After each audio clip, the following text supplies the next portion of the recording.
Hello everyone, so today in this video we'll be discussing about the Erb's paralysis and the Klumpke's paralysis. Both of these topics are SAQs, asked as SAQs, and thus are very important. What happens in Erb's paralysis is that the upper trunk of the brachial plexus is damaged, okay? And when we talk about the upper trunk, we talk about the root C5 and C6 of the brachial plexus.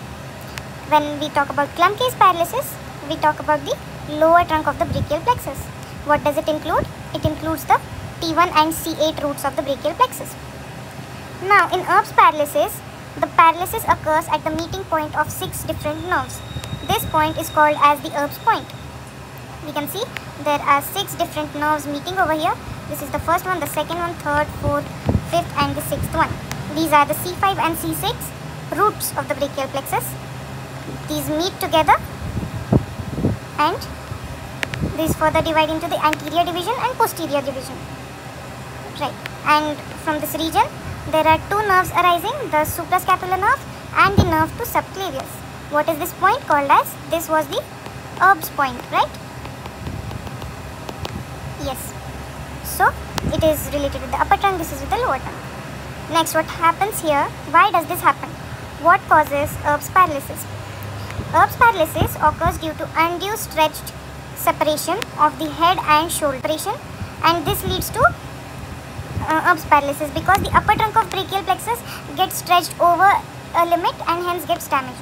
In the Klumpke's paralysis, what happens is undue abduction or over pulling of the arm from the trunk. Here it was about the head and the shoulder. Here it is about the arm and the trunk. The head and the shoulder. Here it is the arm and the trunk. Okay? Which muscles are affected in these two? In the Klumpke's paralysis, the biceps brachii, the deltoid, the brachialis and the brachioradialis are the muscles that are affected. As there are 6 nerves which are being affected here, the number of muscles are also more. And in Klumpke's paralysis, this was Erb's paralysis, I think I said Klumpke's over here. In Klumpke's paralysis, there is intrinsic muscles of hand are affected, and the ulnar flexors of wrist and fingers. When these ulnar flexors of wrist and fingers are affected, it leads to claw hand deformity. I've written it here. Yeah, the next topic is deformity itself. So in Erb's paralysis, the deformities are a hanging arm can be noticed. It will be adducted and medially rotated. The forearm will show policeman's or tip hand. Policeman's tip hand, or it is also called as waiter's tip hand. Okay?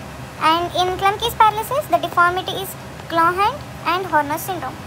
So I would like to add one more point over here, that the claw hand deformity is affected by 2 nerves, the median nerve and the ulnar nerve too.